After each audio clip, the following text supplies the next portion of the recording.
So students, now we gonna discuss what are the ways to prevent the discrimination and the untouchability.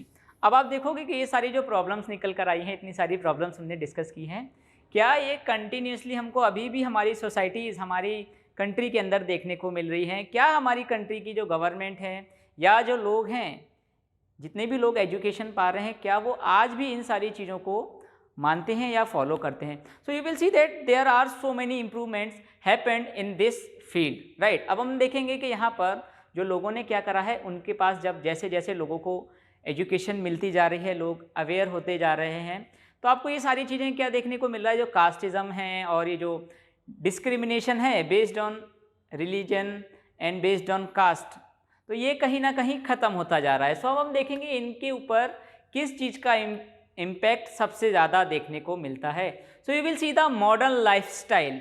आप देखोगे बेटा, जो modern lifestyle है इसके अंदर क्या देखने को मिल रहा है आपको, नई नई कंपनीज़ का डेवलपमेंट हो रहा है, ठीक है, इंडस्ट्रीज सेटअप हो रही हैं। तो क्या हम जब वर्क के लिए जाते हैं, जॉब्स के लिए जाते हैं, तो हम पूछते हैं क्या सर आपकी कास्ट क्या है? ऐसा तो नहीं पूछते ना। जैसे हम स्कूल्स के अंदर आते हैं अब, तो क्या है, सबको इक्वली ट्रीट किया जा रहा है। ऐसा नहीं है कि आपको, अगर आप हाई कास्ट से हो तो आपको स्पेशल ट्रीटमेंट दिया जाएगा, आपके मार्क्स ज़्यादा आ जाएंगे, ऐसा तो नहीं होता ना, बिल्कुल। तो अब हम क्या देख रहे हैं, जो मॉडर्न लाइफस्टाइल है, लोग क्या हो रहे हैं बेटा, पास पास आते जा रहे हैं, right, because now the world has and the our country is also developing phase, right, in the developing phase. तो आप देख रहे हो कि कहीं ना कहीं लोग क्या कर रहे हैं बेटा, अपनी कंट्री के अंदर एक दूसरे के साथ साथ आ रहे हैं और वर्क करना स्टार्ट कर रहे हैं, ठीक है। तो अभी हमने देखा था कि लोग क्या कर रहे थे बेटा, अलग अलग सोसाइटीज़ में रहते थे, है ना। तो अब क्या होगा बेटा, जैसे जैसे नई सिटीज़ डेवलप होती जा रही हैं, तो क्या होगा, लोग काम के लिए वहाँ पर ही आएंगे, अपने जॉब के लिए, अपने स्टडीज़ के लिए आने वाले हैं।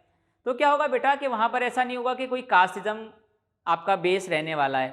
अगर आप क्या कर रहे हो बेटा, अगर आपके पास टैलेंट है तो आपको जॉब मिल जाएगी, आप इजीली जॉब कर सकते हो, और फिर जब आपको जॉब मिल जाएगी then you can stay in that city, right.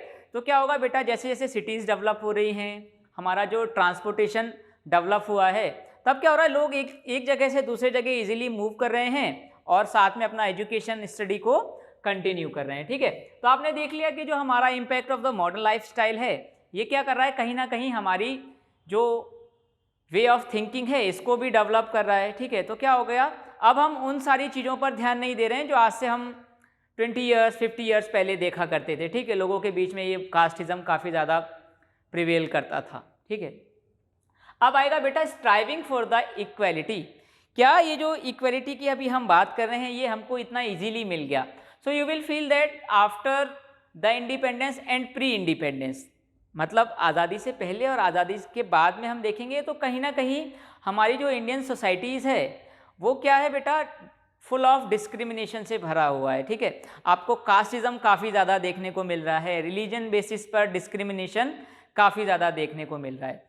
तो इसके पीछे हमने क्या करा है बेटा, इसको हमने काफ़ी एफर्ट्स लगाने के बाद, काफ़ी लोगों की एक हम बात कर सकते हैं हार्डवर्क रहा है, जिसके बाद ही हम कह सकते हैं कि हमको जो इक्वलिटी मिली हुई है आज, ठीक है। आज हम देखते हैं कि सभी लोग इक्वल हैं, ठीक है, लोगों की अब कोई कास्टिज्म की भी बात नहीं कर रहा है, जैसे जैसे डेवलप होते जा रहे हैं हम।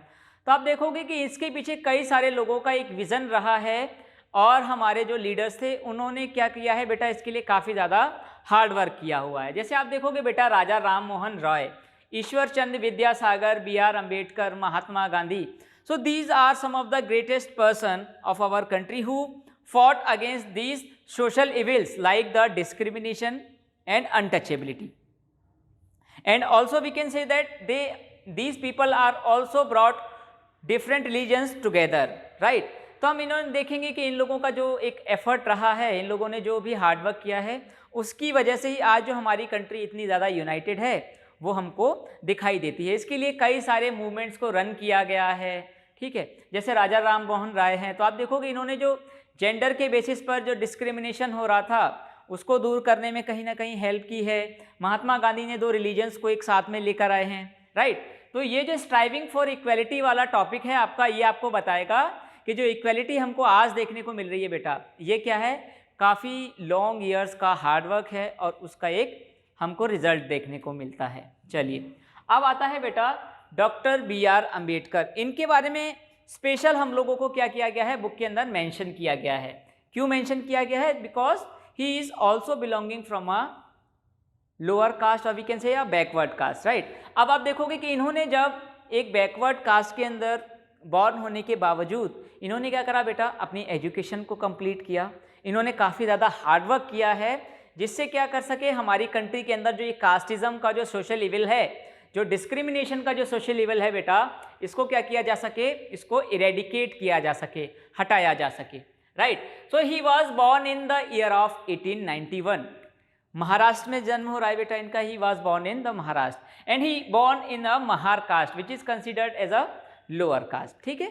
अब आप देखोगे बेटा कि उस टाइम पर इतना ज़्यादा जब डिस्क्रिमिनेशन प्रिवेल कर रहा था हमारी सोसाइटी के अंदर, उस टाइम पर पढ़ना, फिर अपने लॉ की प्रिपरेशन के लिए कहाँ पर जाना बेटा, इंग्लैंड मूव करना, ठीक है। तो ये इंग्लैंड भी गए हैं, वहाँ पर इन्होंने लॉ कंप्लीट किया अपना, फिर ये वापस जब हमारी कंट्री के अंदर आएंगे तब इन्होंने देखा कि जो हमारी सोसाइटीज़ हैं इसके अंदर जो डिस्क्रिमिनेशन चल रहा है बेटा, कास्टिज्म की जो बातें की जा रही हैं, उनको दूर करने के लिए किस तरीके से मैं अपना सपोर्ट दे सकता हूँ, right. So you will see that he is running so many movements for the eradication of discrimination and casteism.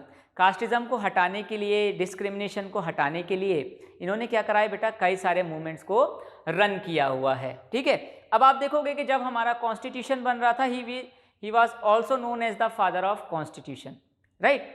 चलो अब देखोगे आपके जो कॉन्स्टिट्यूशन था हमारा, उसके अंदर हमने कई सारी ऐसे वैल्यूज़ को एडॉप्ट किया है बेटा, जिससे क्या होगा, लोगों के बीच में इक्वलिटी बढ़ती जाएगी। So now we gonna discuss some of the constitutional provisions, कुछ ऐसे प्रोविजंस जिनको कहाँ पर लिखा गया है, हमारे कॉन्स्टिट्यूशन के अंदर। So you will see that there are 6 type of rights are given here, right. तो फर्स्ट आपको देखने को मिलेगा बेटा राइट टू इक्वलिटी, मतलब हम सभी कैसे हैं बेटा, we all are equal, there will be no discrimination on any basis, right. Right to freedom, we have all the freedom, we have all the liberty to do all the work we wanted, right. हम जो भी काम करना चाहते हैं हम वो काम कर सकते हैं। राइट अगेंस्ट एक्सप्लॉइटेशन, एक्सप्लॉइटेशन का मतलब होता है बेटा, अगर आप किसी काम को कर रहे हो तो उसके बदले आपको क्या नहीं मिलेगा, प्रॉपर वेजेस नहीं मिलेगा, मतलब आपको उस काम के बदले क्या नहीं मिल रहा है बेटा, प्रॉपर एक मनी नहीं मिल रहा है, ठीक है। और क्या किया जा रहा है, हमको ज़्यादा काम करवाया जा रहा है, ठीक है। तो ये हो गया एक्सप्लॉइटेशन के अंदर। Right to freedom of religion, we can express our religious belief, right, we can do all the rituals of our religion, हम अपने रिलीजन से रिलेटेड लोगों के बारे में उसको प्रमोट कर सकते हैं, लोगों को बता सकते हैं, ठीक है। और क्या कर सकते हैं बेटा, हम अपने पसंद के तरीके से, जिस भी तरीके से हम चाहते हैं अपने रिलीजन को प्रमोट कर सकते हैं।